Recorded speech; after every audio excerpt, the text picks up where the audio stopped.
Okay, good morning everyone. Assalamualaikum warahmatullahi wabarakatuh. Because the time show at 10 o'clock, so we can start our meeting, our last meeting for this semester.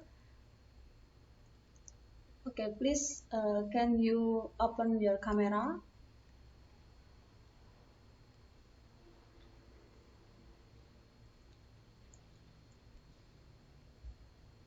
So that I can see your face.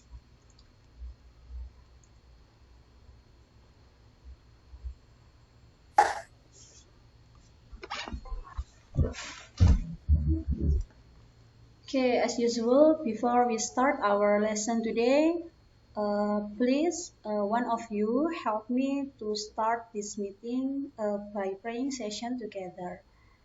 Maybe Paulus.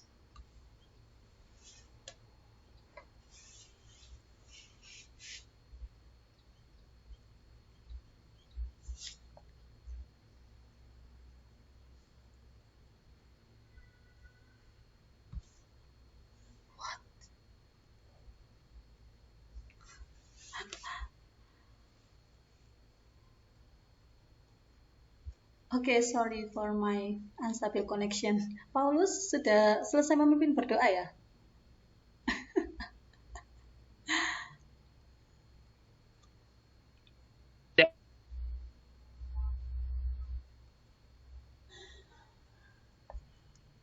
Okay, just wait for a second ya.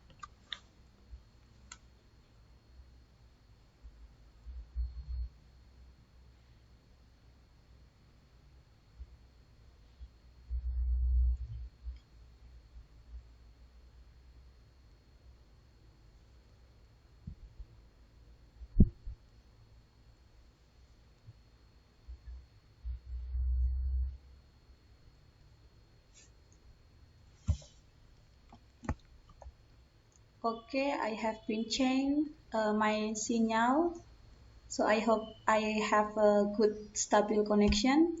And today we have two agenda. The first one is last presentation from the group 8. Hello, can you hear me, everyone?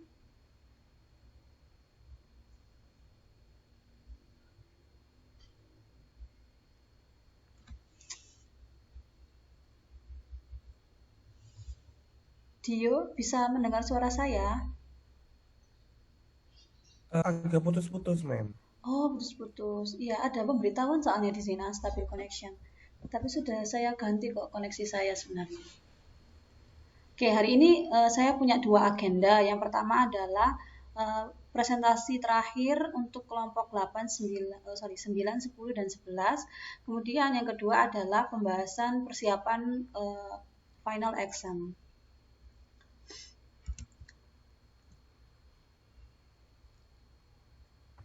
So we go on the first agenda, that is presentation from the group 9.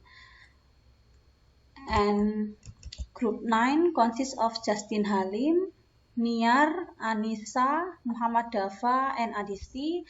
And the material of the group 9 is 2 sample dependent and K-sample independent.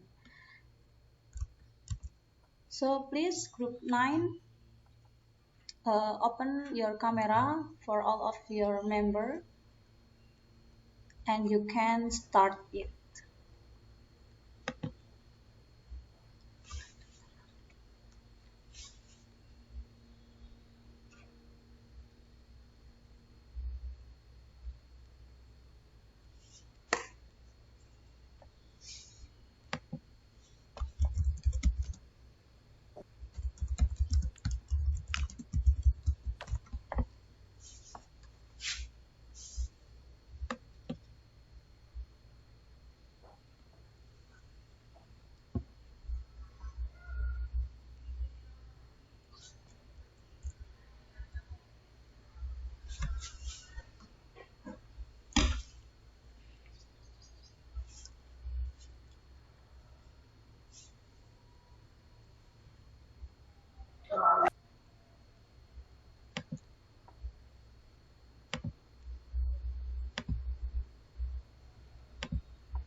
Misi Bu, masih di disable sama hostnya, nggak bisa share screen. Sorry.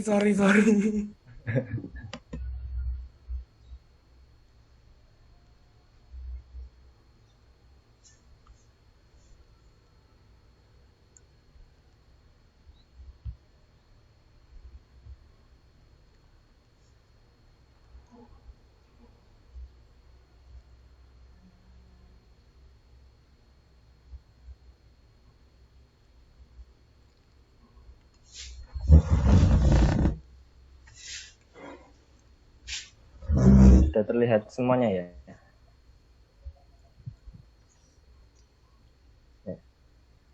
Assalamualaikum warahmatullahi wabarakatuh. Good morning everybody. We are from group 9. We'll be presenting two statistical tests for two sample dependent and case sample independent. Before we start our presentation, let me introduce ourselves. First, there's Justin Halim, then myself, Muhammad Afara Prayoga, Anissa Ginanda Muslima, Niarset Fianti, and Adisti Salsabira Putri.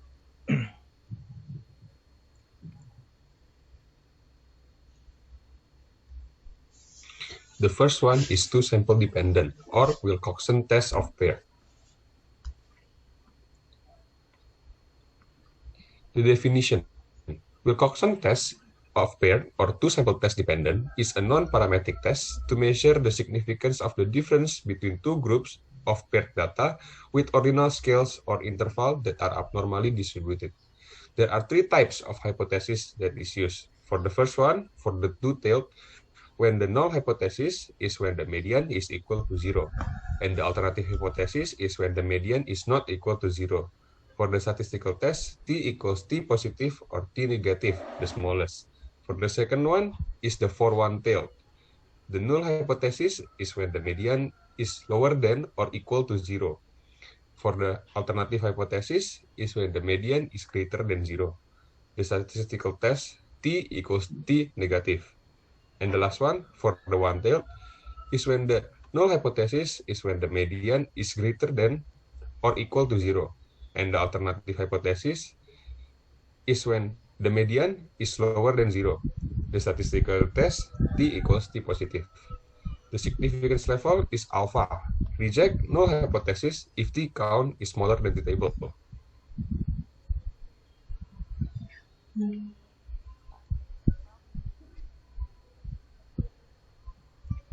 For large sample, if the sample is used is large sample with n greater than 25, we use this large sample approximation using the equation below.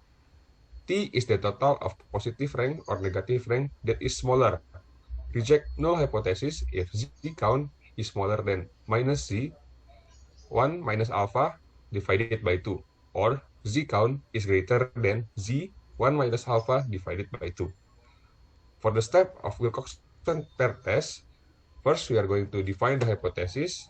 Next, we are going to do statistical test with table. Next is the decision, and the last one is the conclusion.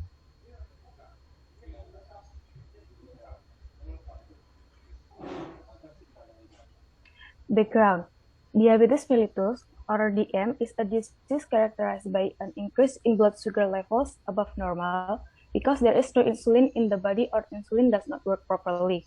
There are several types of DM. One of them is DM type 2 that are most found.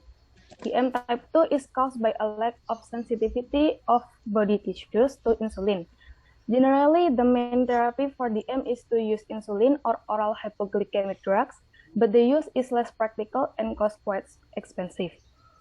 An alternative treatment for DM type 2 is diet. The standard diet for diabetes in Indonesia is a diet high in carbohydrates, low in fat, and high in fiber. Apples can be consumed during the diet, which is contain high fiber that can be beneficial to control blood sugar in DM sufferers. And for the objective is to find out if apple affect blood sugar control in people with diabetes mellitus type 2 in Puskesmas Work Area Sewon 2, Bantul, Yogyakarta.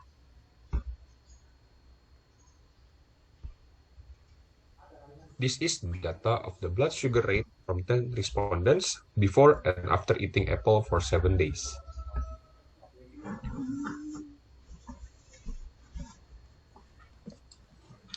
Okay, next I will explain about the manual statistical test. First step is determine the hypothesis.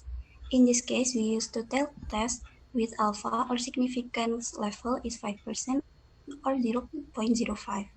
And the null hypothesis is the median of blood sugar level before and after giving apples are same. And the alternative hypothesis is the median of blood sugar level before and after giving apples are not same. The second step, we do a statistical test.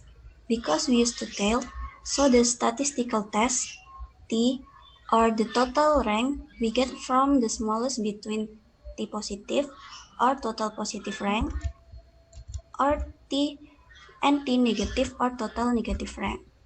And then put the data into the table below. Calculate the difference by way of post-test minus pre-test.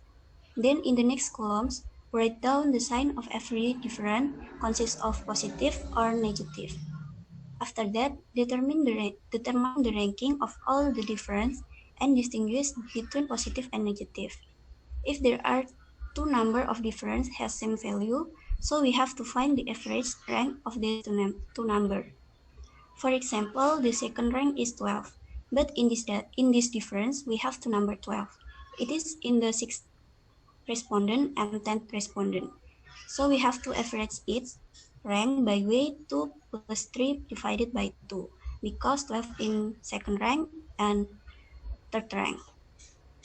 After that, we get the totals of positive rank is 36.5 and the negative rank is 18.5, and we choose the smallest one is 18.5 as the T count.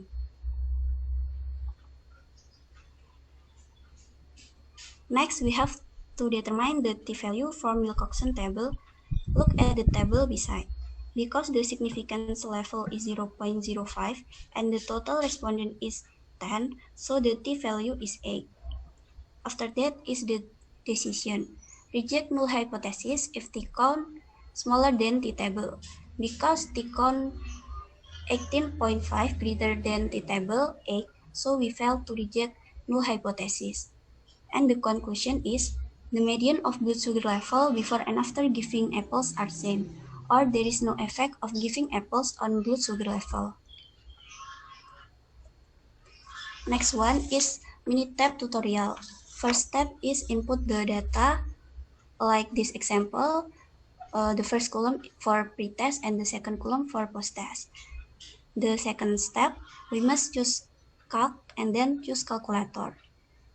The third step, calculate the difference by post-test minus pre-test, and then click OK, and here is the result. The fourth step, we must choose stat non-parametric, and then one sample with Wilcoxon. And the fifth step is input the variable. Click variable columns, then select the difference, and choose test median and click OK. And here is the result. Because p-value is greater than alpha or 0.386 greater than 0.05, so we fail to reject null hypothesis. And the conclusion is median of blood sugar level before and after giving apples are same.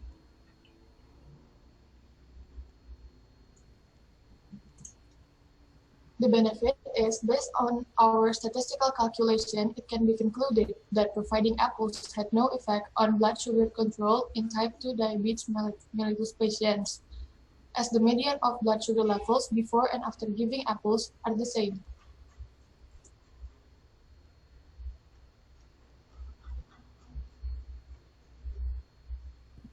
The next test is case sample independent or Kruskal-Wallis test.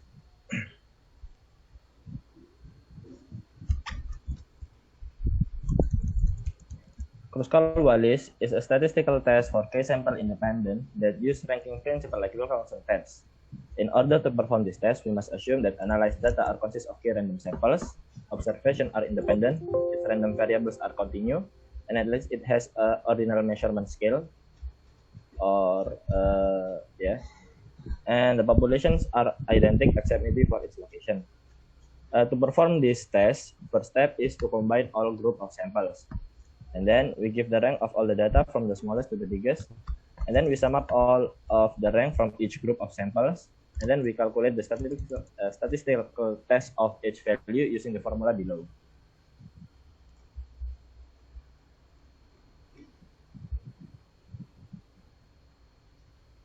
For the decision-making principle, if the observed sample consists of 3 samples that are each has 5 or fewer data, we compare each calculation value with the critical value from Kruskal-Wallis table.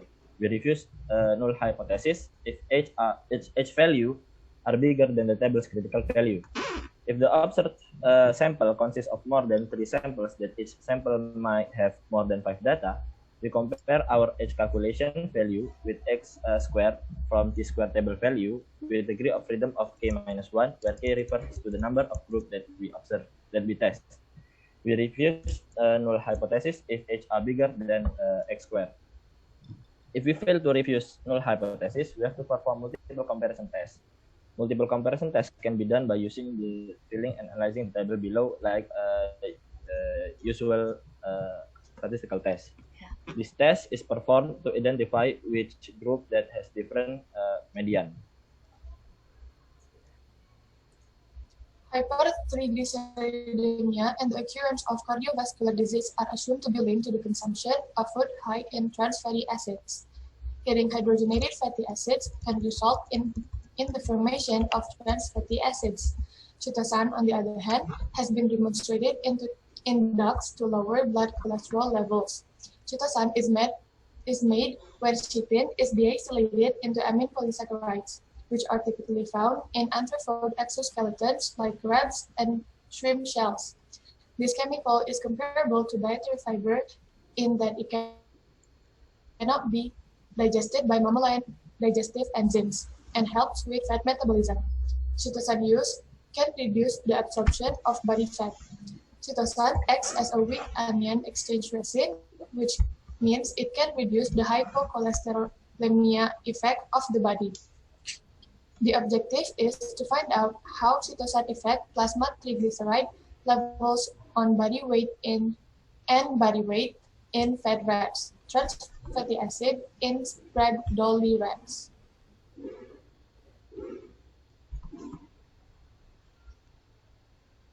This is the data of average weight of mice after given chitosan with 3 days interval of weight measurement.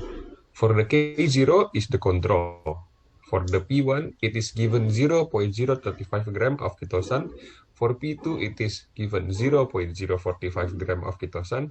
And the last one is P3, it is given 0.055 gram of chitosan.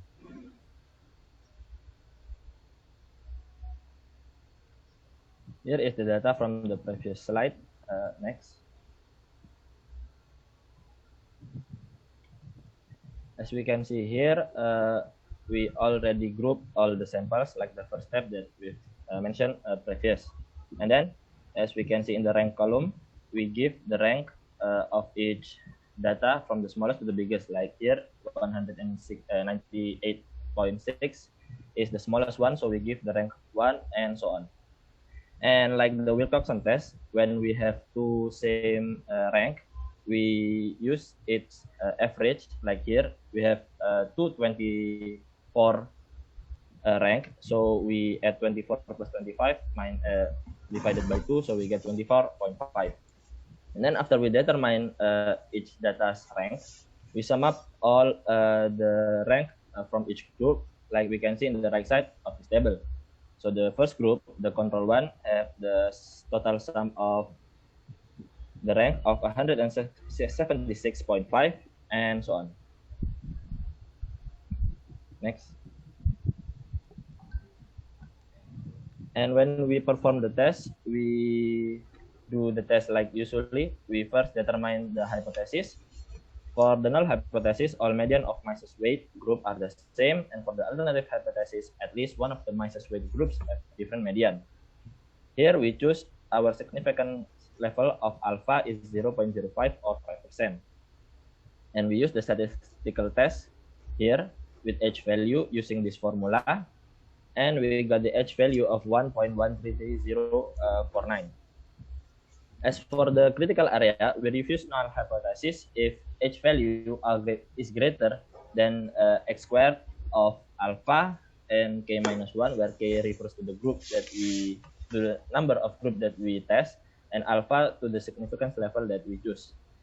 And from that, because H value of 1.133049 is smaller than the x squared of 7.81, so we fail to reject null hypothesis. So all the median of Mises weight group are the same. The conclusion: all medians of Mises group are the same. That means chitosan consumption did not affect the Mises weight.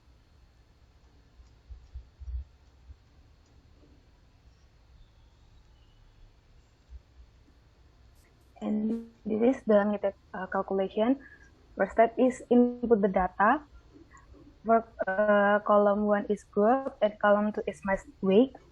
Second step is choose stat and then non-parametrics and choose Kruskal Wallis. And third step is input the variables. For response, click mass weight, and for vector is click group. Next.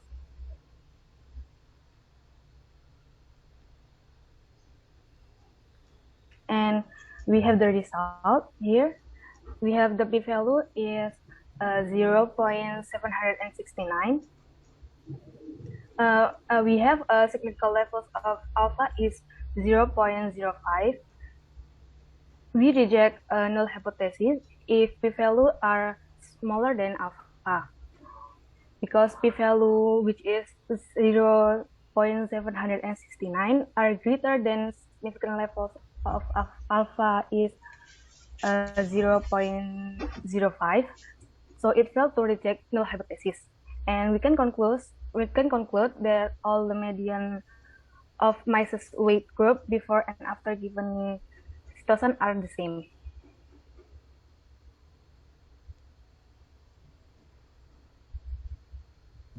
The experiment was meant to show the effect of chitosan consumption on body weight and insights on Mises body weight and its fat percentage when it was fed by trans fat.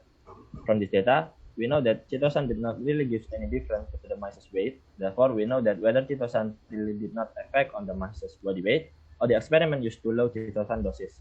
This way, we know that chitosan consumption on human might give the same result.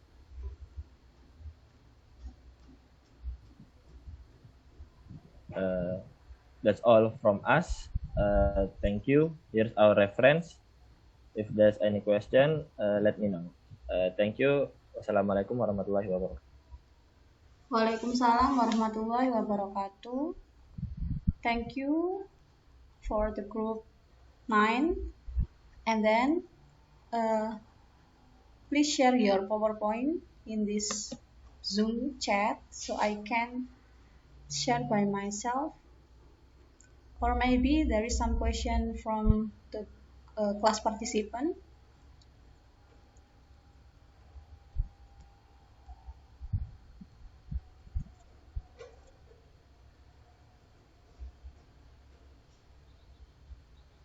Daniel, have you question? Not yet, ma'am. Not yet. Bisa dimengerti atau cukup kompleks? Presentasi aja dia 20 menit ya. Bisa dimengerti Daniel ya?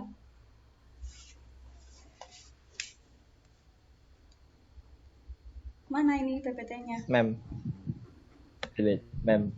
let me can I ask you a question? Oke. Silakan. Ini mana PPT-nya biar How bisa to share, komentar saya. how to share Bisa diklik chat. Kalian bisa klik chat, kemudian filenya dikirim. File. Sebelumnya kan bisa ya teman-teman yang lain ya?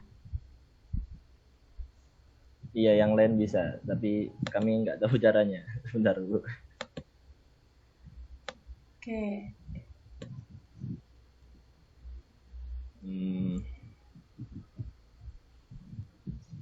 Oke, nggak masalah Dava, mungkin kamu bisa slideshow kembali untuk yang slide problem pertama. Iya.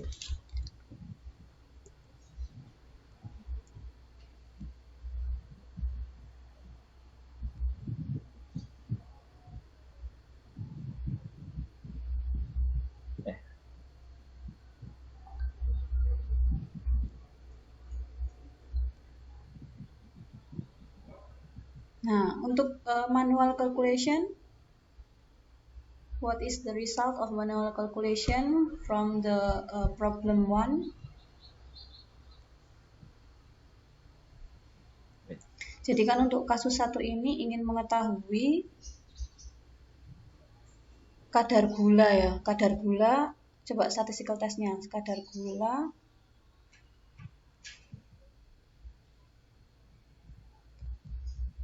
gula seseorang setelah dia memakan apel gitu ya.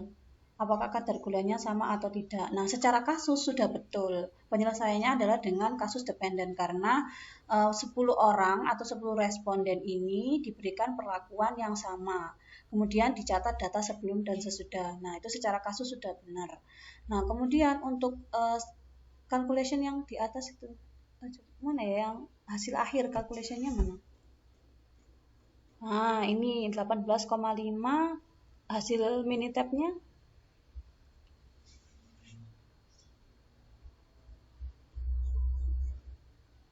Nah, beda ya?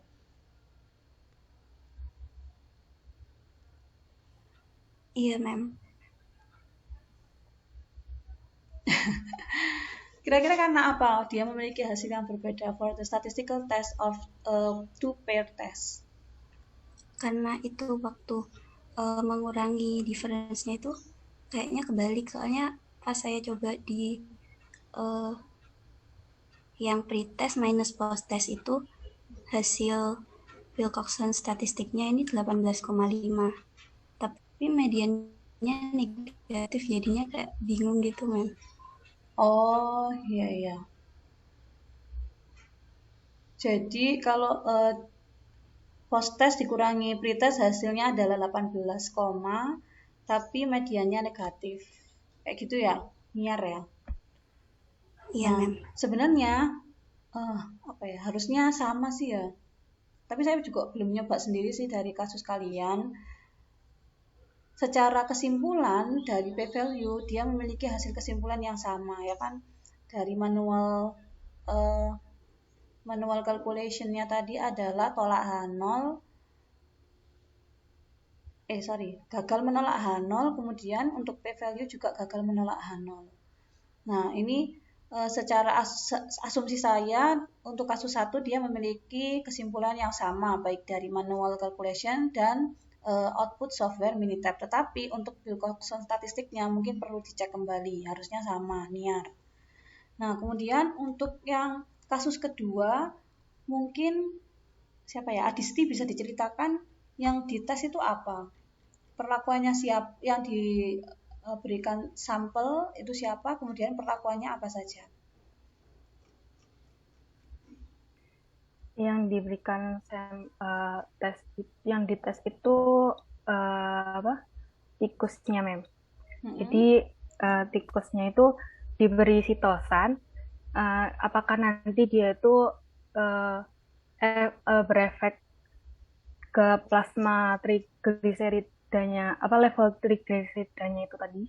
Berarti terus nanti Adisti berarti coba di page 17 halaman 17. Nah berarti ini ada 1, 2, 3, 4, 5, 6, 7, 8, 9 tikus atau berapa ini?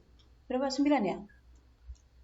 Yang tabel paling atas sendiri judul tabel ini maksudnya apa? 0, 3, 6, 9, 12 itu anunya hari ketiga diberi sitos, ketiga 6 interval gitu kan, mem. Jadi ada 10 tikus dicatat untuk gram. Satuannya gram ya, berat tikus ya, berat tikus dalam gram tanpa perlakuan. Kemudian dicatat kembali setelah diberikan perlakuan yang pertama, yaitu pemberian citosan 0,035 gram. Seperti itu ya, Adisti ya? Iya, mem. Berarti tikus yang diberikan perlakuan adalah sama, tikus yang sama, 10 tikus yang sama. Iya. Nah, sebenarnya kalau dari judul kasus kalian itu apa? K-sample independent ya? Coba back to your judul. Nah ini, apa ini?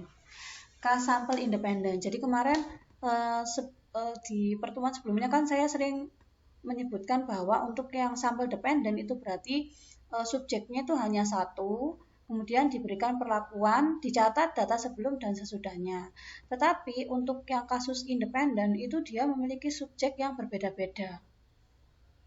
Jadi kalau kasus kalian ini adalah satu subjek, yaitu 10 tikus, kemudian dicatat kontrol K0 tadi, kemudian diberikan perlakuan yang pertama, pemberian sekian gram citosan, dicatat lagi untuk pemberian citosan sekian gram kedua. Nah itu pada tikus yang sama untuk penyelesaian K-sampel independen ini menjadi kurang tepat secara kasus ya, tapi kalau secara perhitungan sudah betul. Coba kalian cek untuk perhitungan, nanti bakalan memberikan hasil yang sama dengan antara manual dan software. Ya Anissa belum bicara ini. Yang kasus kedua, manual calculation sama output software punya hasil yang sama atau tidak? Sama, Bu. Nah, sama. Jadi, untuk penyelesaiannya itu sudah benar, tetapi untuk kasusnya itu kurang tepat. Ya, bisa dimengerti ya? Bu, mohon maaf, Bu. Ya?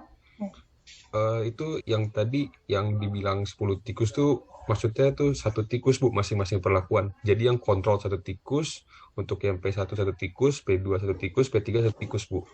Cuman diukurnya dalam interval 3 hari. Berat.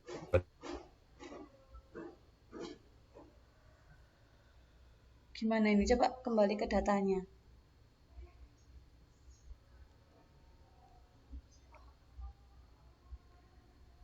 Kembali ke data. Slide 17 tadi, di-show-kan kembali. K0 tuh yang kontrol tuh satu tikus, yang P1 Iya. satu tikus. Masing-masing perlakuan tuh satu tikus doang, Bu. Iya. Satu tikus. Yang angka-angka di atas, yang 03 itu hanya harinya, Bu, bukan jumlah tikusnya 10. Berarti tikus yang diberi perlakuan ada berapa? Yang dijadikan sampelnya ada berapa, Justin? 4.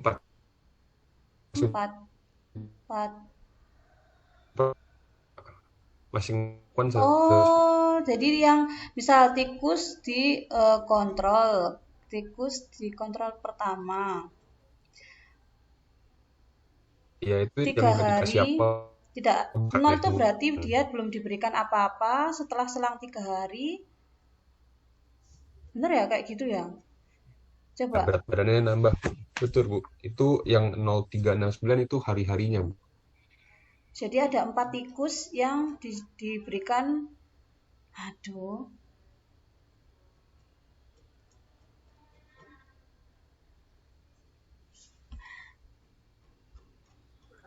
Oke, sorry for my unstable connection.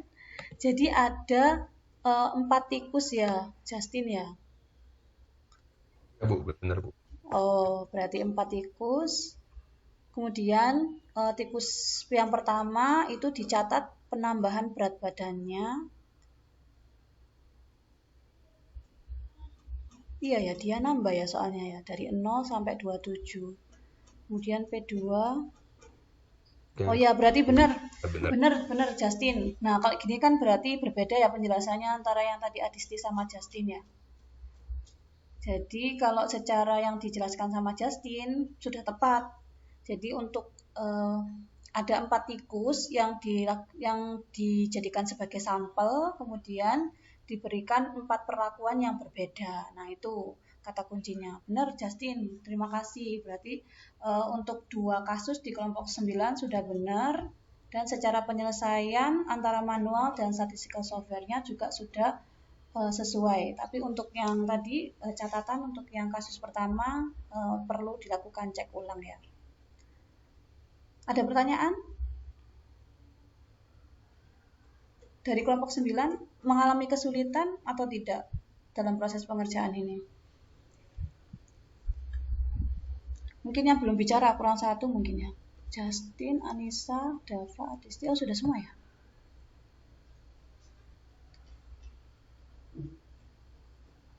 Ada kesulitan?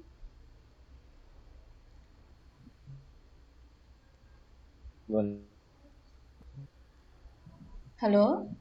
Ya, halo, saya mau tanya. Iya, silakan. Buat ini, apa, persamaan yang ini loh, apa yang H value ini, yang ini, nah, itu berarti ngitungnya itu gimana ya? Berarti ini dihitung sendiri dulu ya? Yang Terus mana baru sih? dikaliin sama ini. Oh, ini.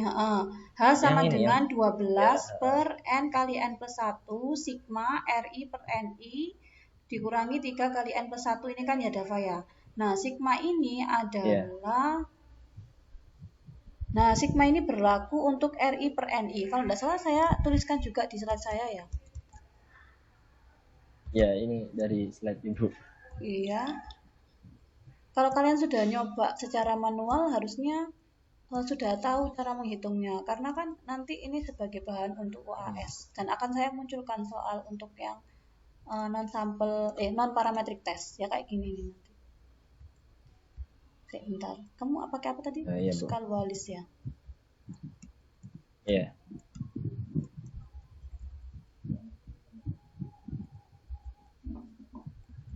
Oh iya, belum saya tulis ya ternyata ya Dava ya. Yang apa, Bu? Yang sigma RI per NI itu kan kamu hitung, coba kamu sudah ngitung kok di slide kamu itu. Coba aja cek. Ya sudah, Bu. Ya, coba biar temennya juga tahu kan nanti UAS-nya satu kelas bukan kelompok ini saja. Ya, Bu. Lagi. Nah, yang itu ya tabel putih, page 19. Page 19. Halo? 19. Page 19. Tabel perhitungan manual kan nanti kalian waktu UAS juga menghitung manual. Nah, ini berarti kan sigma R itu kan berarti di jumlah ranking setiap kelompoknya. Nah, R itu kan menunjukkan kelompok, I itu berjalan sebanyak kelompoknya, karena ini ada 4 kelompok, yaitu kelompok K0, kemudian kelompok P1, P2, kalau ini P1 kontrol, diganti berarti P1 kontrol, P2, P3, dan P4, maka nanti akan ada sigma R dari 1, sigma R1 yaitu 170 berapa, kecil sekali, sigma R2 200 sekian, sigma R3 dan sigma R4 252. Nah, lanjut ke slide 20.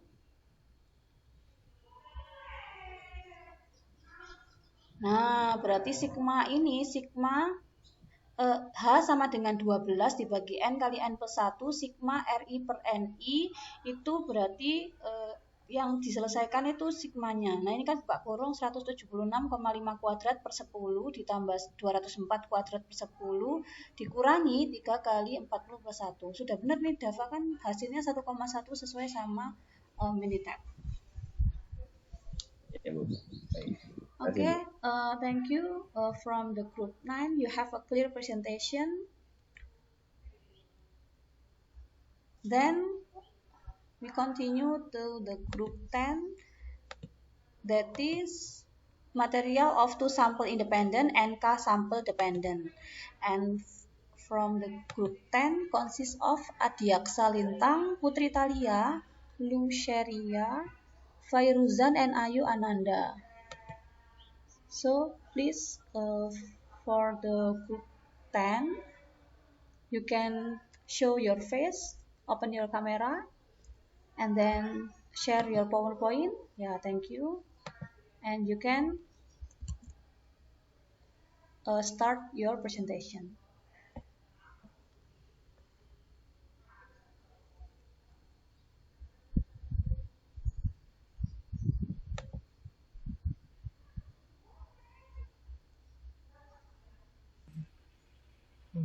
Okay, ma'am. Thank you for kesempatannya. First of all, good morning, ma'am, Sophie and friends. Today we are group 10 going to explain about topic K-sample non-parametric.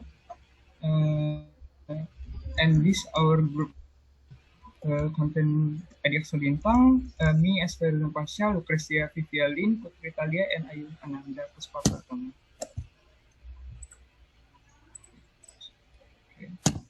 Now, this is our outline of this presentation. First, we are going to explain the background, followed by the objective, benefit, data and calculation, and the conclusion. The first article will be discussed about k-sample dependent, and the second one will be about two-sample independent.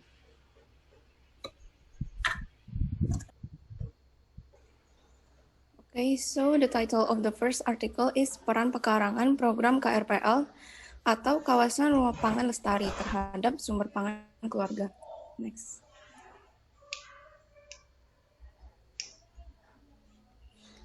The background is a lot of Indonesians lack of food sources. Therefore, to support the food needs of the people in the Dukuhwaru village, the KRPL atau Kawasan Rumah Pangan Lestari provide assistance in the form of pekarangan or fruit trees as a source of food for residents in the Dukuhwaru village. And the research were to determine the role of fruit trees as one of the KRPL program in family food sources. Next. Through this research, we can see the role of fruit trees as a food source for residents in Dukuhwaru village. Next slide is gonna be explained by Talia. So here's the data we got from the article. On the left side is the plants variance quantity data, and on the right side is the plants variance quantity rank. If one row has two same score, then it will be ranked as 1.5, and the next score will be ranked as 3. Next slide, please.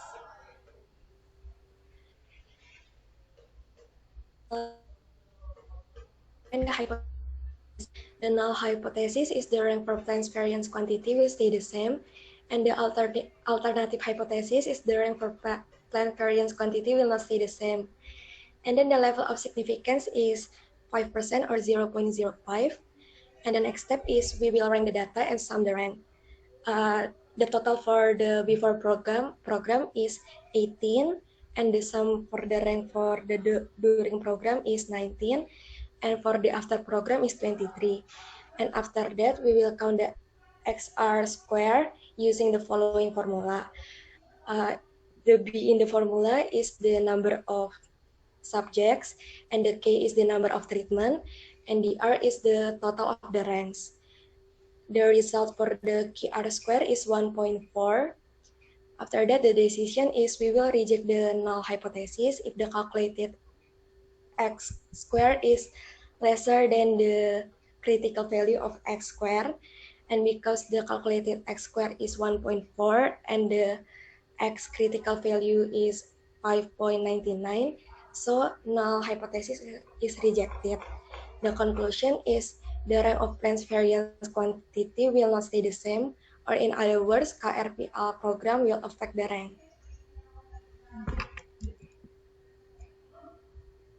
Next slide, please. And here is the mini tab. From this mini tab, we can see that the p-value for this test is greater than the level of significance. So the null hypothesis for this, the null hypothesis will be rejected. Okay, for the second article will be two sample independent, that is eksperimen pembuatan cake substitusi tepung tempe. So the background is cake is one of the food that is popular these days, liked by everyone from children, teenagers, parents, and even elderly. The main component of cake is usually wheat flour, but there are other alternatives that can be used. One of it is tempe flour. Tempe flour is a healthier alternative to wheat flour, which has high protein and crude fiber. The addition of tempe flour to cake may affect the aroma, texture, and most importantly, the taste of the cake. The objective of this research is to determine whether the use of tempe flour in cakes will affect the panelists as representative of people taste assessment for the cake. Now the benefit is that we can find out whether tempe flour can be used as an alternative ingredient in cake. in cake making to add more nutrients to cakes, such as protein and fiber, without significantly affecting the. So this is the data that we use. There are two sample treatment. The first one is sample 256 and then sample 452. Sample 256 is the control. So the cake is made with 100% wheat flour, and sample 452, the 45% of the wheat flour is replaced with tempeh flour. And the numbers are taste rating score from 19 different panelists. So score 1 means the cake is not sweet. Score 2 means the cake is not too sweet. The 3 means the cake is sweet enough. And number 4 is the cake is very sweet. Next, please. So this is the calculation. First, we are going to determine the hypothesis first. So the null hypothesis is there are no differences between the rank of the two sample treatment. And the alternative one is there is a difference between the ranks of the two treatments. Here we use level significance of 5%. And for statistical tests, first we are going to rank the data and also sum the rank. So we combine all 38 data rating score into one, and then we distribute it from the lowest, smallest to the largest. So from 1, 2, 3, and then 4. And for the same taste rating score, we are going to sum all the rank and divide it with the total number of the same rating score to find the average rank. For example, there are 7 data of rating score 2, so the average rank is 1 plus 2 plus 3 plus 4 plus 5 plus 6 plus 7 divided by 7, so the average rank is 4. So that's rating score 3 and 4. And then we are going to sort the data based on the sample again, and then we sum all the rank. For the sample 256, the total rank is 452, and for sample 452, the total rank is 244.5. Next, please. Okay, and we divide the data, total data, into two table. I can say like that: a sample of 256 and a sample of 452. And after that, we need to search U number one, which is we can search that by adding a formula, and 1 multiplied by n2 plus n multiplied by n plus 1 divided into 2, and then minus sigma rank. And for U number 1, we got 99. And for U number 2, and we got 305.5. And after we get two of that sample, two of that sample view, we get to know the decision. We pick the lowest value, which is a 99, and then compare it with U table. From the U table, as you can see, we got 113, and from that we compare it to U number 1, and we got U number 1 are less than U table, so each null get rejected. The conclusion is there is no difference between sample 256 and sample 452. And this is our mini-tab calculation. In this calculation, we can see that N1 is the median of the sample 256, and the N2 is the median of the sample 452. The difference is N1 minus N2, and we can see in the estimation for difference that the difference is 1. So the null hypothesis is rejected.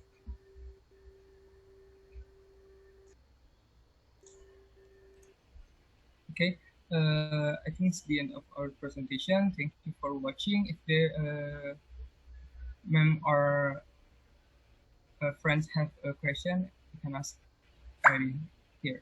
Thank you. Okay, thank you. You can end your share screen.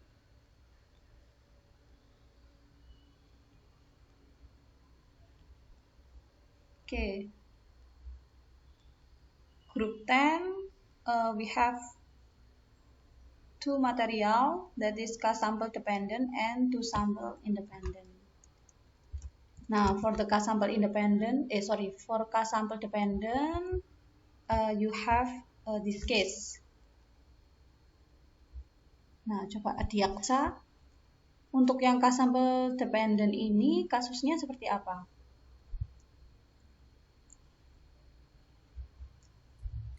Ya, halo.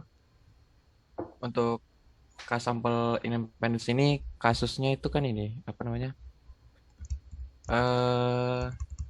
Sebentar.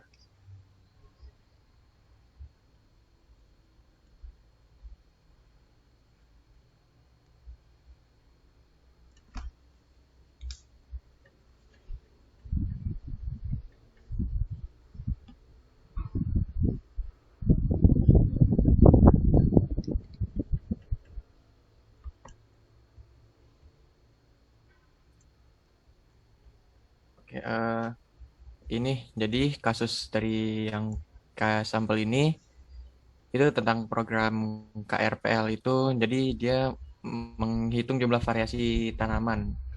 Nah, itu kan ada dua tabel itu kan ya, yang plant variances quantity sama plant variances quantity rank itu.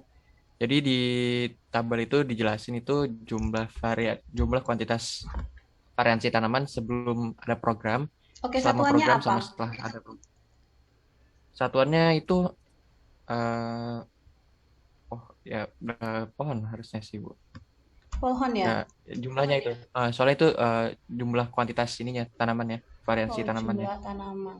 Benar ya, teman-teman yang lain? Berarti ini saya nyatakan buah, apa ya? Satuannya pohon gitu ya. Ya.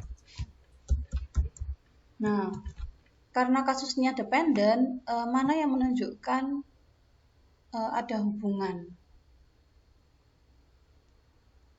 Perlakuan apa ya? Kan kalau dependent kan tadi ya di kelompok yang pertama, jadi kita punya subjek atau sampel yang sama tapi diberikan suatu perlakuan. Nah, kalau yang di kasus ini yang lain siapa ya? Ayu Ananda.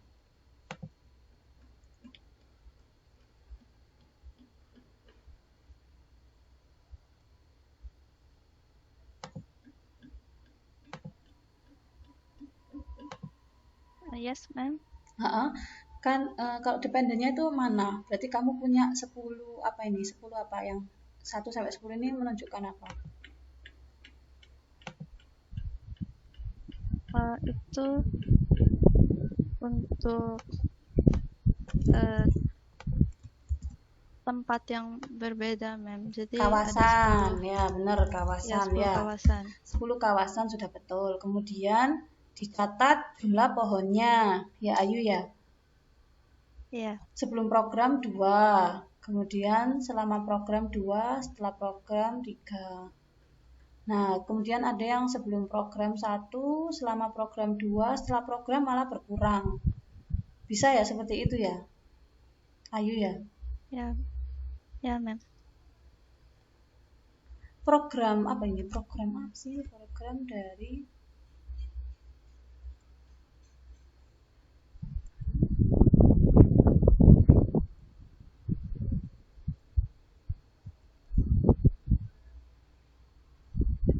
kawasan dicatat jumlah pohonnya sebelum program, selama program, dan setelah program.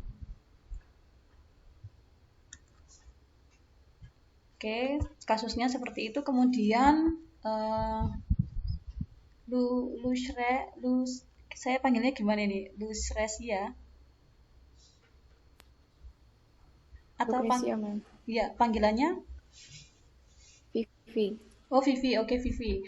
Menurut Vivi, untuk null hipotesisnya ini apa maksudnya?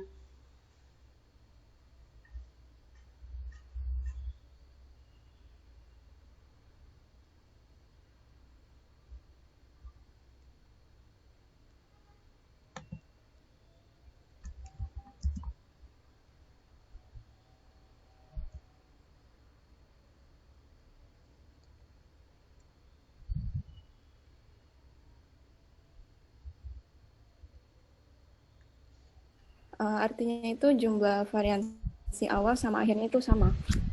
Nah, kalau tapi yang dituliskan apa ini Vivi? Ranking kuantitas varian itu sama. Seperti itu ya, kalau saya menerjemahkan ya Vivi ya.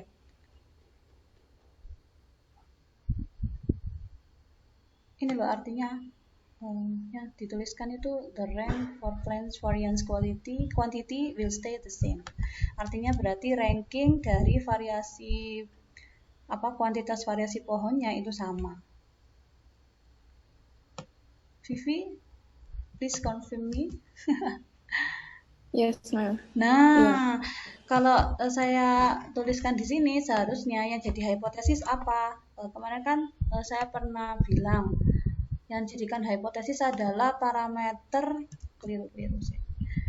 parameter dari populasi. Nah, statistik parameter itu punyanya adalah mu atau tadi rata-rata populasi mu, kemudian varians yang tandanya mu, tahu ya tandanya mu, tak carikan tandanya mu itu. Nah, ini mu. Kemudian varians itu susah ya. Varians itu sigma kuadrat, ingat kan ya? Varians sigma. Nah, ini varian, ini ada tulisannya varian. Klik. Nah, sigma kuadrat, kemudian bisa pakai proporsi atau P. Nah, kalau kalian menuliskannya null hipotesis adalah rank itu kurang tepat. Saya kasih tanda coret salah. Jadi yang betul adalah menuliskannya median.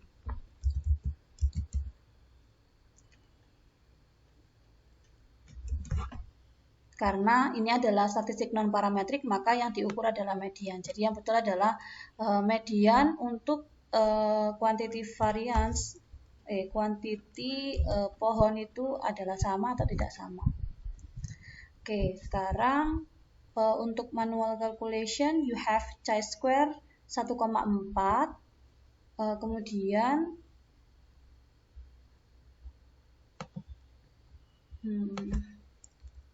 tolak H0 dan hasil di sini. Nah, kemudian siapa ini? Putri Thalia tadi sudah saya tanya belum ya? Putri Thalia.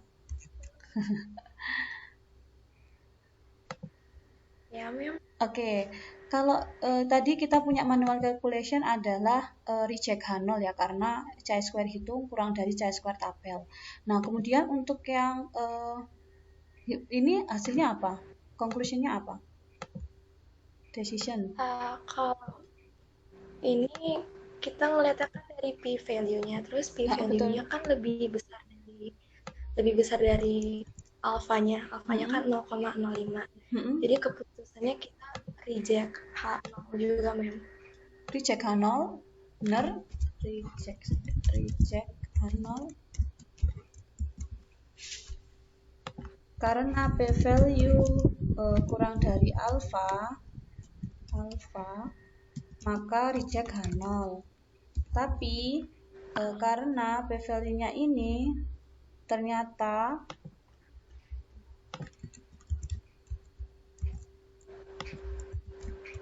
p-value-nya berapa, Thalia? 0,2. Alfanya 5% ya, Thalia ya? Iya, ma'am. Berarti keputusannya ini apa? Kurang dari atau lebih besar? Lebih besar, ma'am. Berarti kalau lebih besar, kita tidak bisa menolak H0 ya? Fails ya? Iya. Ya, berarti ada kesimpulan yang berbeda antara manual calculation and software. Jadi mungkin perlu dicek kembali. Kemudian untuk yang 2 sampel independen ini kasusnya, nah Fairuzan, kasusnya seperti apa? Ini ya berarti kasusnya. Ya, jadi itu semacam satuannya aja deh, satuannya Fairuzan. Satuannya. berdasarkan rating kan. Jadi 1 sampai 4, yang satu itu artinya enggak terlalu manis dan 4 itu artinya manis. Jadi Manis? semacam range. Iya. Seberapa Oh. manis sih? Satuan dalam misalkan kita kan mengukur kan misal ada sentimeter, gram, itu enggak ada ya? Berarti ini skala ya? Iya, skala. Oke, enggak masalah. Jadi skalanya 1 sampai 4. Untuk kasus 256 berarti cake yang dibuat dengan 100%. Ya, kondisinya ini, kemudian 452 kondisinya adalah cake yang dibuat dengan 45% ini dan 55% tepung kayak gitu ya. Nah, ini sudah benar secara kasus. Jadi membandingkan dua hal yang independen. Karena perlakuannya beda-beda. Ini 100% ya, ini sekian persen. Nah, kemudian untuk calculation-nya, nah kalau data skala mungkin kalian akhirnya mengalami kesulitan dalam perankingan ya. Perankingannya susah. Kemudian hasilnya, ini tidak ada di slide PowerPoint saya ya?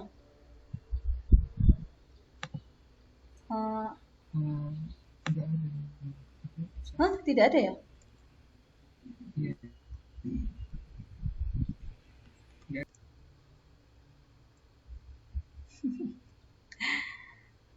Nah, kemudian hasilnya juga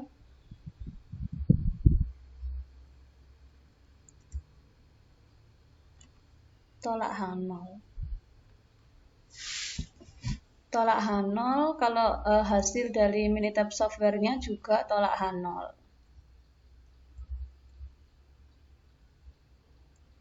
Nah, mungkin saran saya adalah untuk kedepannya bisa dihindari untuk penggunaan data yang memiliki skala Likert. Kalau seperti ini tuh dinamakan sebagai skala Likert. Jadi buat pengetahuan kalian saja. Jadi penskoran dengan 1 sampai 5, misalkan sangat tidak puas, sangat sampai puas, atau sangat tidak suka sampai suka. Kemudian sangat penting, sangat tidak penting sampai sangat penting, itu kalau bisa kita hindari dalam proses statistical test. Karena bisa menggunakan alat statistik yang lain, jadi kurang tepat jika jika kita lakukan statistical test di non parametric. Mungkin itu untuk kelompok 10. Terima kasih. Selanjutnya for the last group we have material for correlation and multiple regression, and the last group, mana ini anggotanya adalah Rahmadiani, Elvia, Elma, Nabila Zaid, Najla Safina, and Philemon. Please share your PowerPoint Yes, in this chat. Yes, ma'am. Wait a second, ma'am.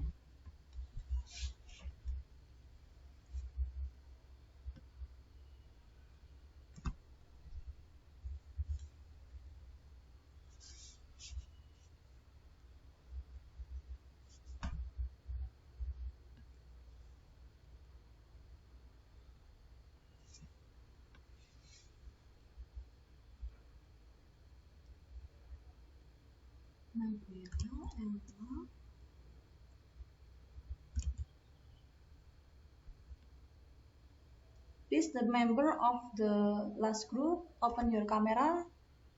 Nah, masih ada 3 ini, cuma Elvia, Nabila, sama Elma.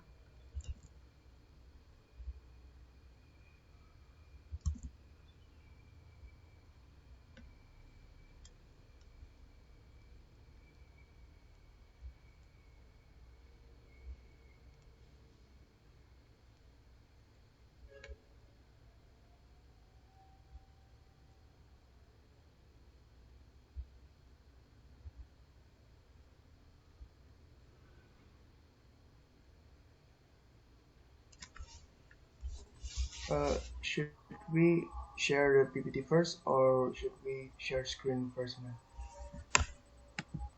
Share screen aja dulu. Yang lainnya coba share PowerPoint-nya. Okay, ma'am.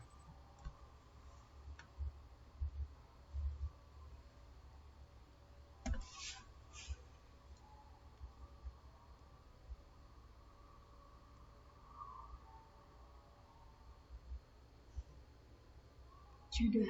Filemon Adair Judah.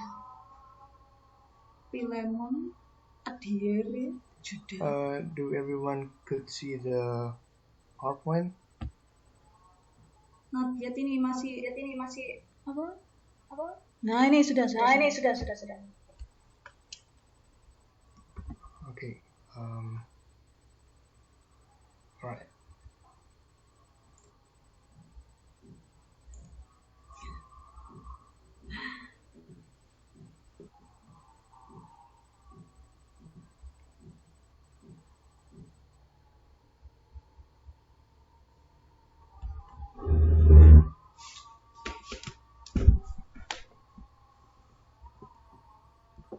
Okay, Assalamualaikum warahmatullahi wabarakatuh.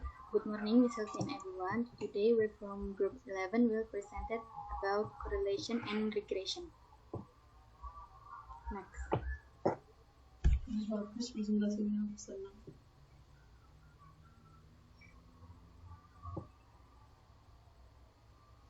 This is our group member. Elma Cahya, Elvia Valentina, Nabila, Naila, Filemon, and Rahmadiani Tias.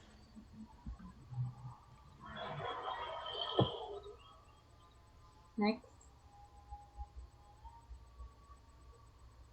First is about correlation.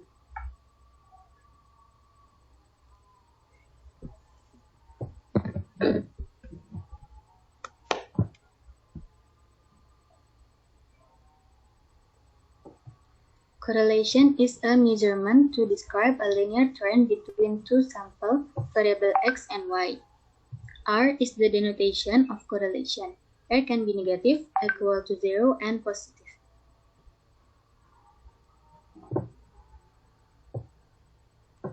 Next.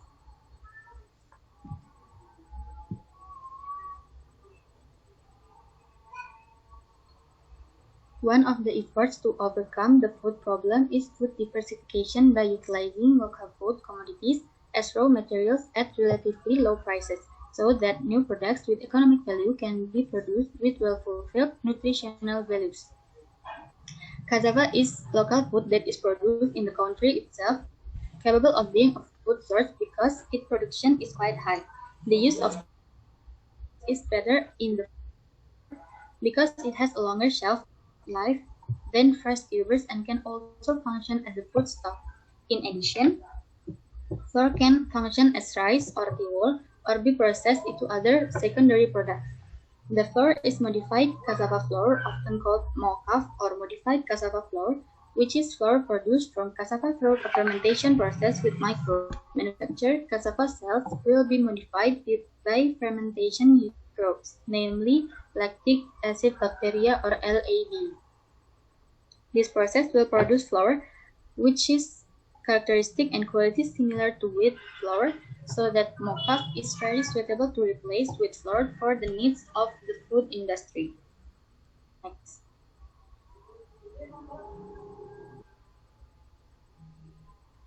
The research objective was to determine the effect of cassava fermentation time on improving the quality of mocaf, where the better the quality of mocaf, the lower the yield value, where yield is the percentage of the main raw material that becomes the final product or the comparison of the final product with the main raw material. Next.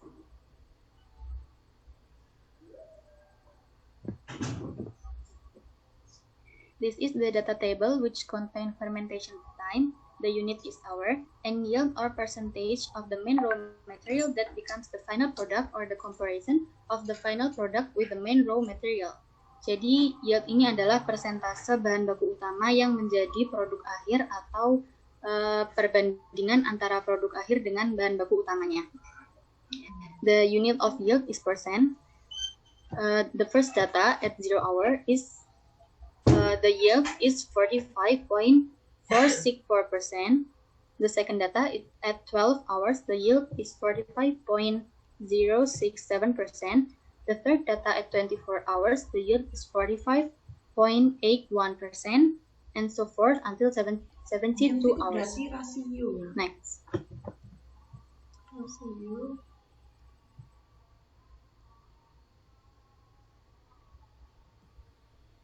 So for the manual calculation, we first calculate the value of SXX, SYY, and XXY.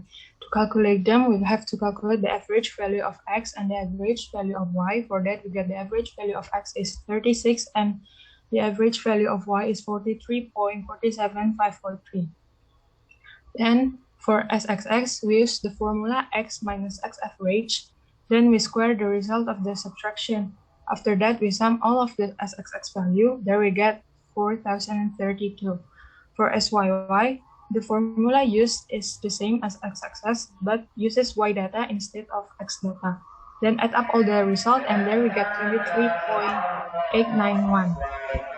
For SXY, we first subtract the average X from X, then multiply by the result of the subtraction between Y and Y average.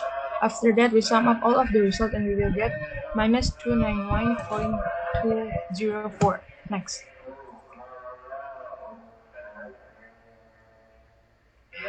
The second step is calculate the value of R by dividing the value of SXY by the result of the multiplication between SXX and SYY. And we get the value of R is minus 0.93825. In the third step, we state the hypothesis, where the null hypothesis is rho equal to 0, which means there is no linear trend between fermentation time and the quality of mocha. And for the alternative hypothesis, rho is not equal to 0, which means that there is a linear trend between fermentation time and mocha quality. In the fourth step, we determine the significance level, where in this calculation we use 5% as the alpha and it is two-sided. Next.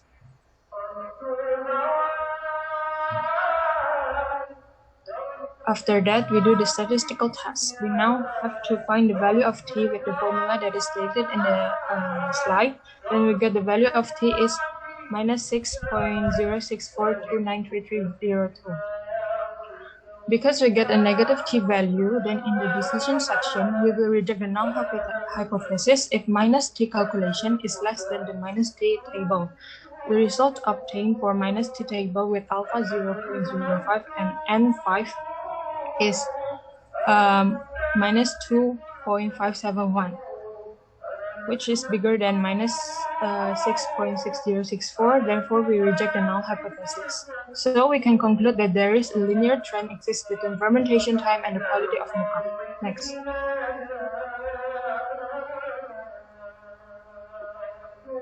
Now for the Minitab, we first type the data in Minitab, then we click on Stat, Basic Statistic, and Correlation. Next.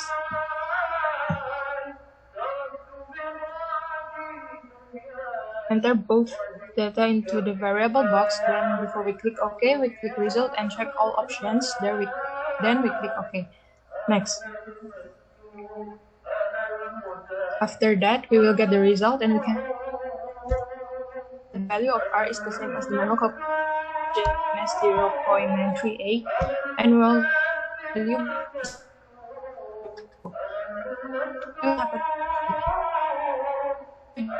the p-value is 0.002, which is less than 0.05, the alpha value. Therefore, we come to the conclusion that we reject null hypothesis, which means there is a linear trend existing between fermentation time and mocha.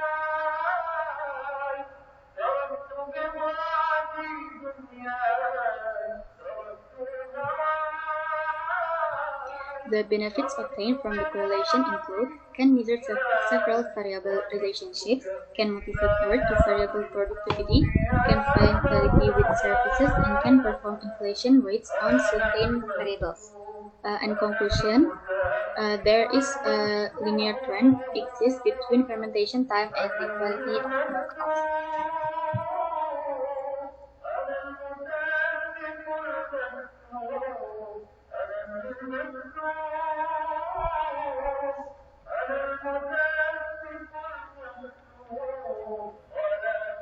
The next one is multiple regression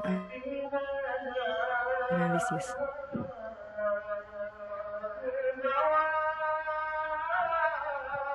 Next.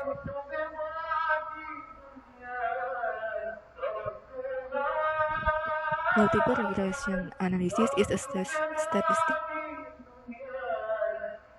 a regression model that includes more than one predictor variable or X variable, where such variable can be used to model a single continuous response or Y variable. Next.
I'm sorry, this is the objective of our research. We tried knowing the relationship between harvested area atau luas panen and rice productivity atau produktivitas beras to the ratio of rice availability atau rasio persediaan beras.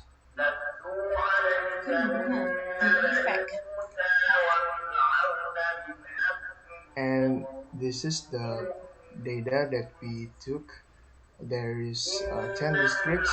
There is Cilacap districts, Banyumas, Purbalingga, Banjarnegara, Kebumen, Purworejo, Wonosobo, Magelang, Boyolali, and Klaten, with each the ratio of availability of rice, the harvested area, and productivity of rice.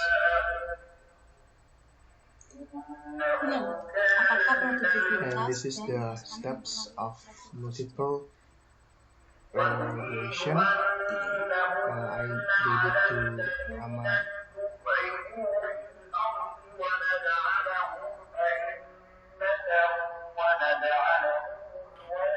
The steps of multiple regression is the first one is matrix plot, the second one modeling, the third fitting model, the fourth individual test, and the fifth coefficient determination. Next.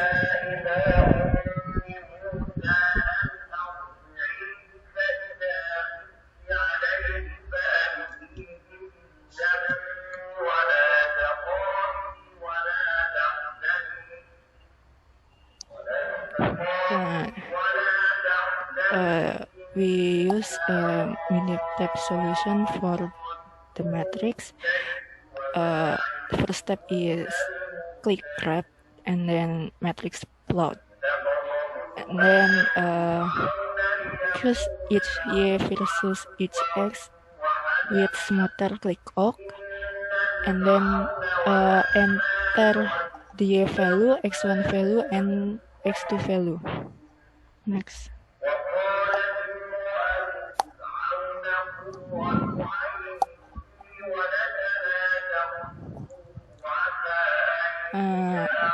This is the graph of matrix plot rasio ketersediaan versus luas panen.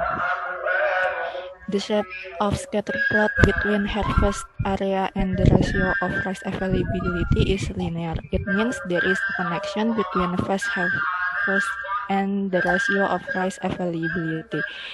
The shape of scatter plot between rice productivity and the ratio of rice availability might not be linear, but it may be represented by quadratic or other function. It means maybe there is no connection between a productivity of rice and the availability of rice. Next. Okay, this is the MiniTab solution for multiple regression for modeling, fitting model, and test and coefficient determination. The first step is we choose the step menu, and we choose the regression, and we choose regression again, and then we pick fit regression model, and then we go to menu regression, and then we select C2 or availability ratio as Y variable in responses, and then select C3 or harvested area, the X1 variable, and the C4 productivity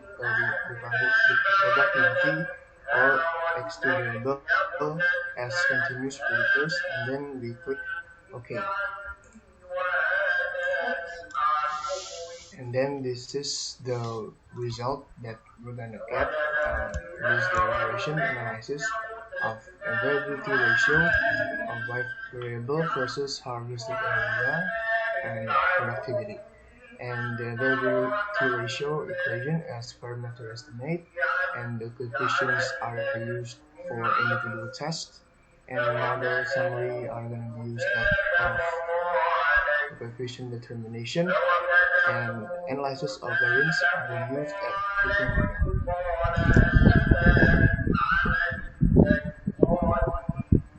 And this is the interpretation of modeling. We got the equation of availability ratio or Y variable equals to minus 5,477 plus 0.0424 harvested times harvested area hectare or X1 variable plus 126 with KW per HA with X2 variable. From the equation, we can conclude that we use the MiniTab regression equation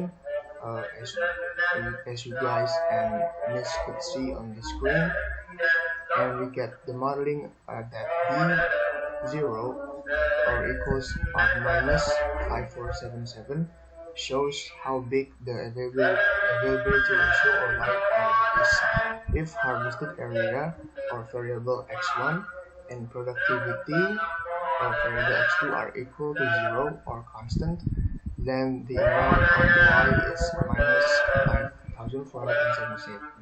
And then the second one, the B1 or regression coefficient for X1 equals to 0.042. It means that any increase of harvested area of variable X1 by 1 unit, then it will affect the availability ratio or Y variable to increase by 0.042 unit, with assuming other independent variables are constant. And then the last one, the modeling is B2, regression of coefficient for X2 equals to 126, means that any increase of productivity of rice or variable X2 by 1 unit, then it will affect availability ratio or Y variable to increase by 126, with assuming other independent variables are constant. And this is the result of MiniTab, the analysis of variance, as we could see on the previous slide. And this is the table that I made on Microsoft Word. And there is a data of estimated value, difference between observed and estimated values, and difference between estimated values and mean, or the mean of availability ratio. As we use the manual calculation, we try to fit with the result of MiniTab, the SSR or the standard deviation, of difference between estimated values and mean is we get the result of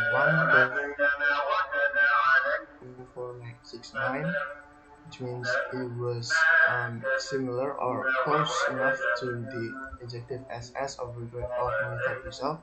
And we get the MSR, and we use the formula of SSR divided by P minus 1, with the P is 3.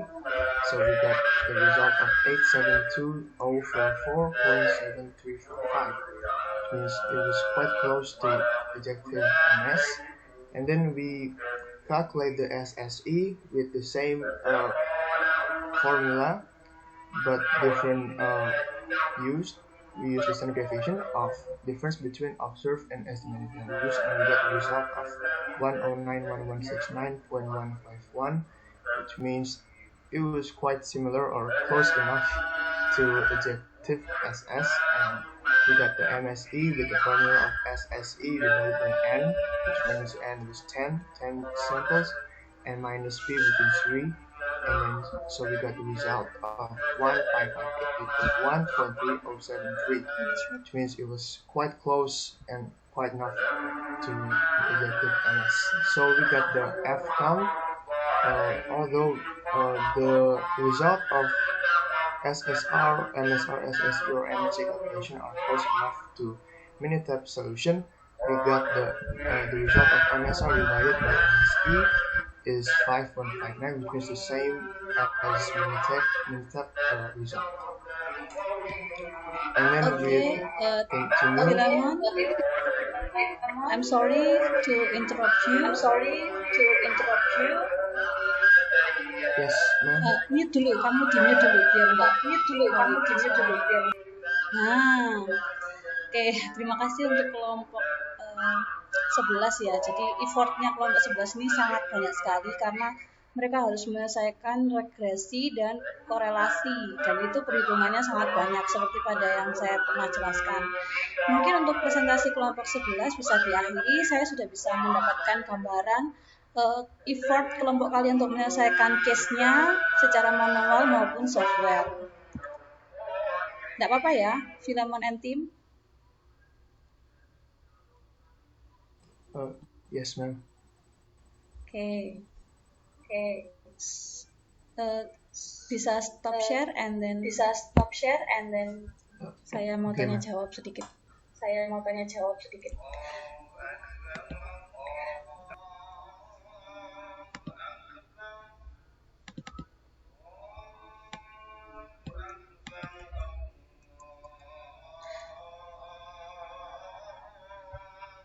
Untuk kelompok ini ada satu orang yang nggak masuk ya?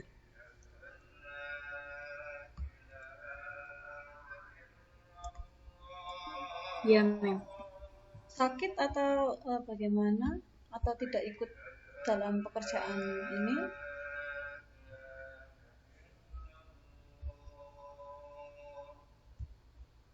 Nabila? Nggak ikut, ma'am. Oh, nggak ikut kerja ya berarti ya. Nah, jadi kan nggak mungkin saya kasih nilai tapi nggak ikut kerja. Kalau misalkan saya kasih nilai tapi dia nggak ikut kerja kan jadi bias juga. Jadi biar datanya itu valid, jadi saya konfirmasi. Nah, untuk kasus pertama itu sudah benar secara kasus dia memiliki hubungan yang negatif, dan secara manual statistik tadi kalian punya hasil yang sama ya dengan software. Jadi tidak ada masalah. Kemudian untuk yang regresi juga demikian. Saya lihat sekilas kalian sudah benar. Nah, tinggal ini untuk yang objektifnya itu saya coret ya di sini ya. Jadi kalau ini kan ngomongin multiple linear regression. Nah, kemarin sudah saya sampaikan bahwa perbedaan antara korelasi dan regresi adalah pada tujuannya. Jadi kalau korelasi itu untuk mengetahui relationship atau hubungan, tetapi untuk regresi adalah untuk mengetahui pengaruh. Nah, jadi ini adalah efek, yang benar adalah efek atau pengaruh. Nih ya, buat teman-teman yang lainnya juga.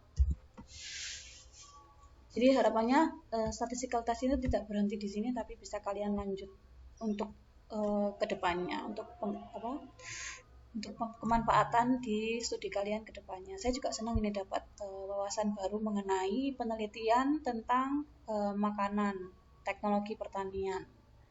Nah, ini matriks plotnya sudah bisa disampaikan dengan baik. Kemudian kalian juga sudah bisa mengklasifikasikan output software. Kemudian ini output apa, kemudian yang kedua fitting model. Nah, ini sudah bagus. Kalau mungkin itu aja, kesulitannya apa di kelompok ini menyelesaikan tugasnya.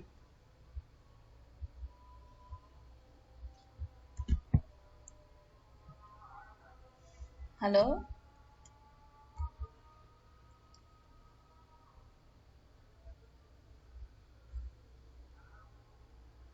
Kesulitannya apa?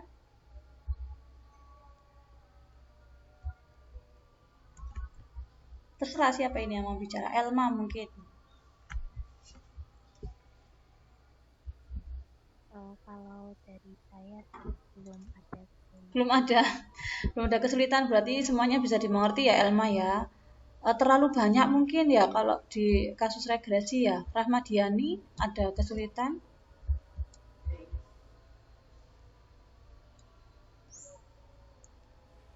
Paling kesulitannya pas itu nyoba hitung manualnya, sama kalau misalnya di Minitab yang dipakai sama yang contoh ibu pakai beda, jadi mesti nyari-nyari dulu gimana cara ngitung di Minitab. Gimana maksudnya? Kurang paham saya. Contoh yang saya pakai berbeda.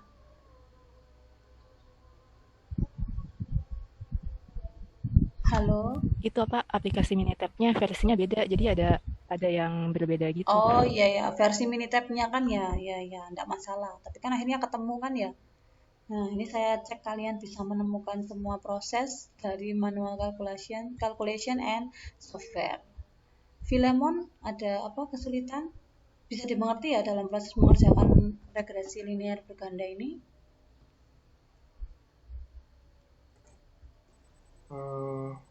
Awalnya sih juga sama kayak Rahmadiani sih Bu, tapi sekarang udah belum ada sih yang belum dibingungin sekarang Bu. Oke, berarti saya rasa cukup ya, bisa dimengerti. Baik, terima kasih. Komentar saya hanya tadi itu. Jangan lupa ada perbedaan antara regresi dan korelasi. Kalau misalkan tujuannya adalah regresi, so the objective is not relationship, but the objective is the effect. Ya, efek dari X ke Y. Terima kasih untuk kelompok 11, and then I will share the second agenda of our last meeting today, that is preparing for the final exam. So this meeting is being recorded. Oke, untuk final exam-nya ini saya sudah mengikuti untuk kurikulum yang ingin diberikan dari mata kuliah statistika dari FTP, kemudian saya bantu untuk mentransfer sebagai dosen pengampu.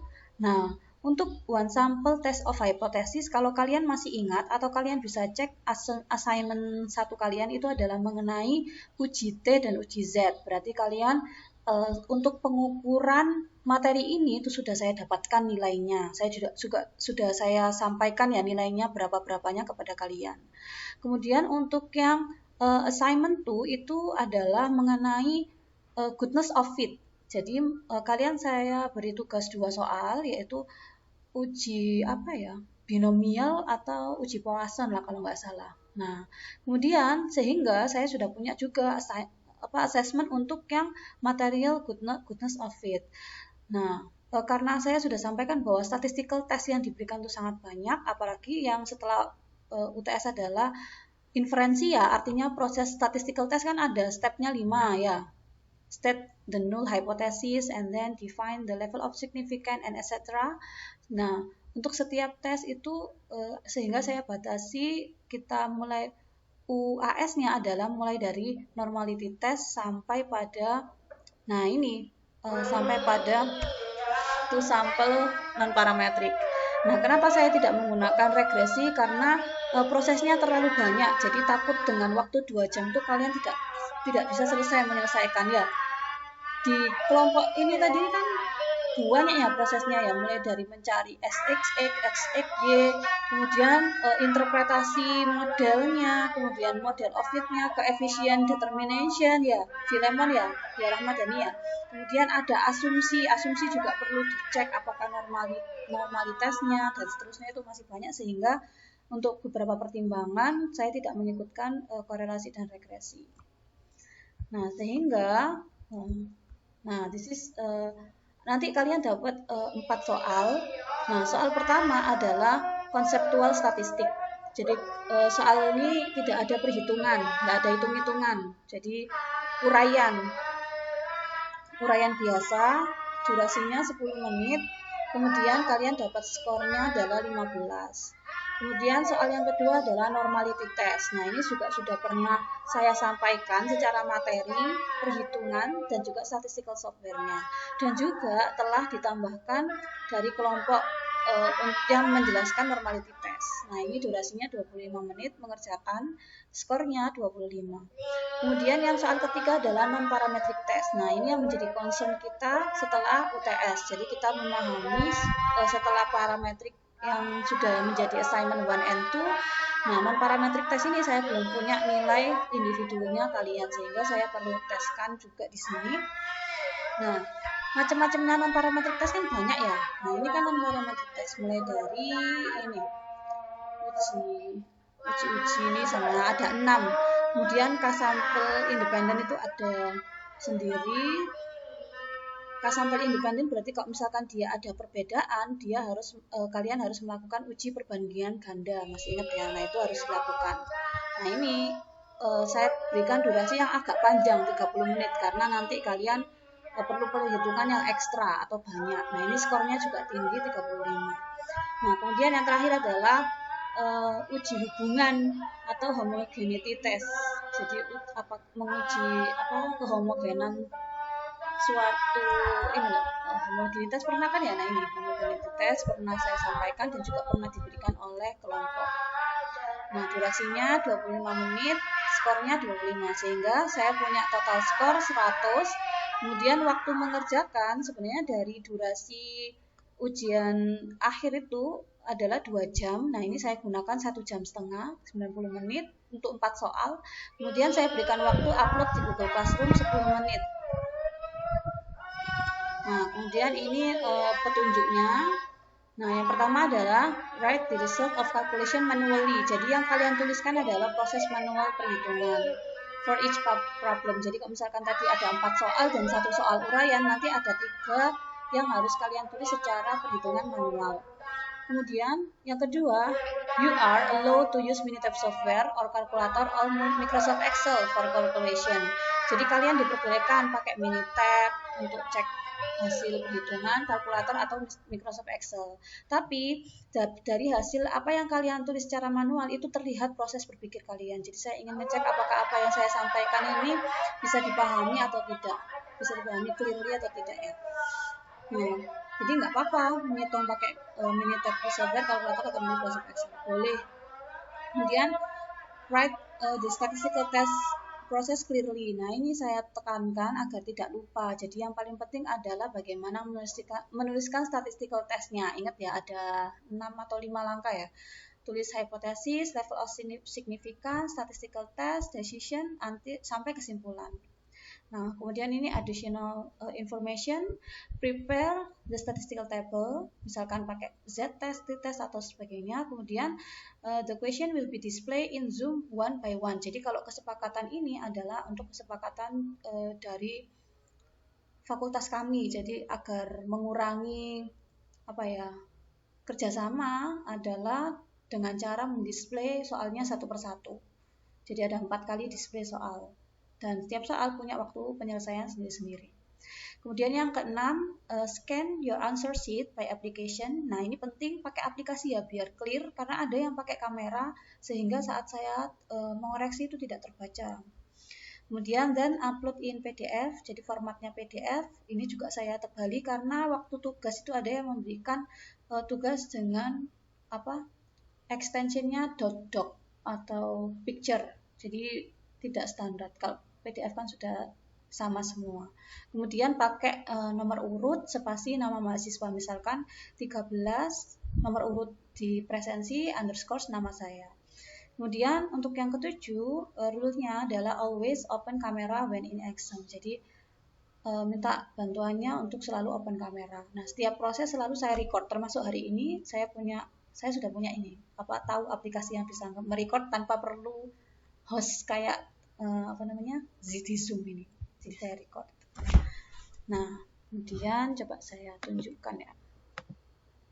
Nah, ini sudah saya desainkan ujiannya.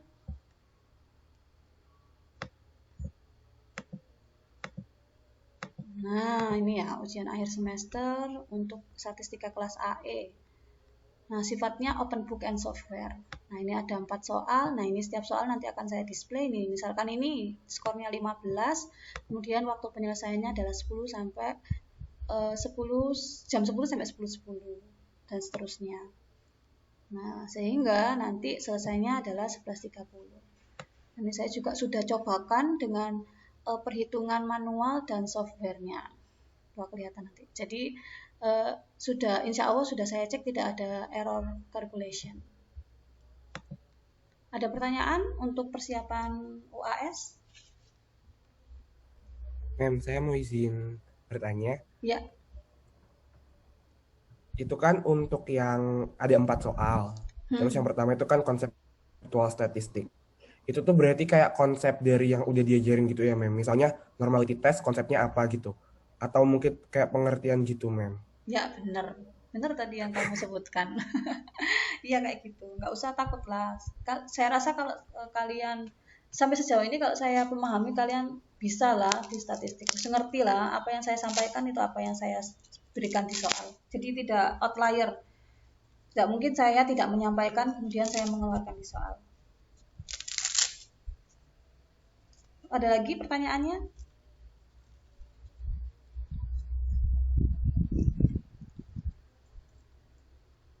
Jika tidak ada bisa dicukupkan. Terima kasih. Tidak ada ini ya. The recording has stopped. Ya. Kalau tidak ada bisa kita akhiri dengan berdoa. Terima kasih untuk setengah semesternya teman-teman statistika kelas AE. Karena yang open kamera cuma sedikit ini. Coba Filemon aja deh. Filemon coba bantu saya untuk mengakhiri dengan berdoa. Mem, maaf menyelam, Mem. Sebelum berdoa. Besok itu kan sebenarnya masih ada 1 kali jadwal. Berarti itu hari tenang ya, Mem, buat persiapan. Yo, kok ada 1 kali lagi? Saya kok kurang paham ya. Saya sudah menyampaikan 14 kali tatap muka. Kan, harusnya. Ya kan, tapi kan statistika itu kan seminggu ada 2 kali. Iya, benar. Jadi kan harusnya besok ada kelas. Berarti besok dibuat hari kosong aja ya, Mem, buat belajar. Bukan perkara hari kosongnya. Siapa? Dio. Saya sudah ngisi semuanya loh, Dio. Senin kan 2 kali ya maksudnya Dio ya. Minggu 2 kali. Pertemuan setelah UTS itu harusnya ada 8 kali. 7 kali materi, 1 kali untuk UAS. 1, 2, 3, 4, 5, 6, 7 loh. Sudah selesai 7. Nah ini Kamis sudah saya ganti di sini. Nah, Rabu 2 Juni. Berarti kan total pertemuan saya 1, 2, 3, 4, 8, 9, 10, 11, 12, 13. Oh, 14 kali kemudian yang terakhir ini. Oke, Mem. Berarti nggak perlu menurut saya. Siapa Dio? Oke. Jadi sudah selesai presensinya terakhir hari ini. Tinggal nanti presensi terakhir di hari Selasa 8 Juni ini untuk AS.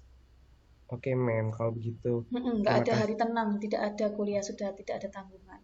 Makasih Dio ya sudah diingat. Ya, Mem, terima kasih 1 semesternya, Mem. Oke, Filemon. Okay, ma'am and all friends, before we close our lectures today, let us pray based on our religion. Prayer start.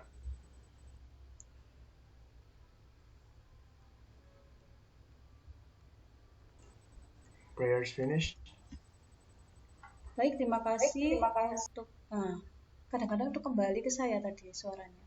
Terima kasih ya, mohon maaf apabila dalam penyampaian ada yang kurang, misalkan koneksi tidak stabil dan seterusnya, saya harap apa yang saya sampaikan itu bisa dipahami ya, bisa maksudnya dimengerti tujuannya, jadi tidak hanya sekedar menghitung, tidak hanya ngitung, tidak hanya bisa klik, tapi bisa mengerti apa pemanfaatan statistika dalam ilmu teknologi pangan.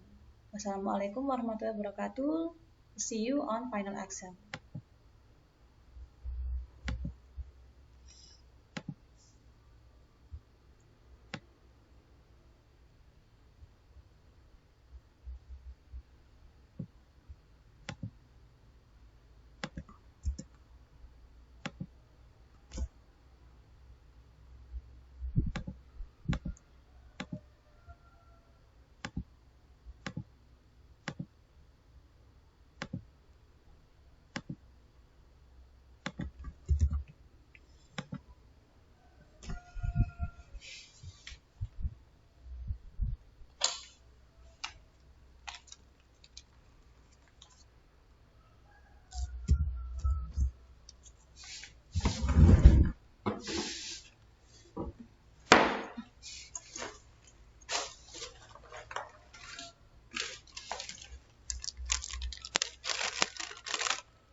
Makan ulang.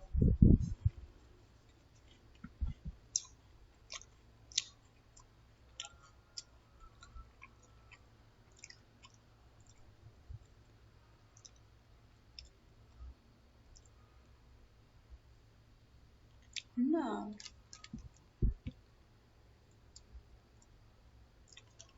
No.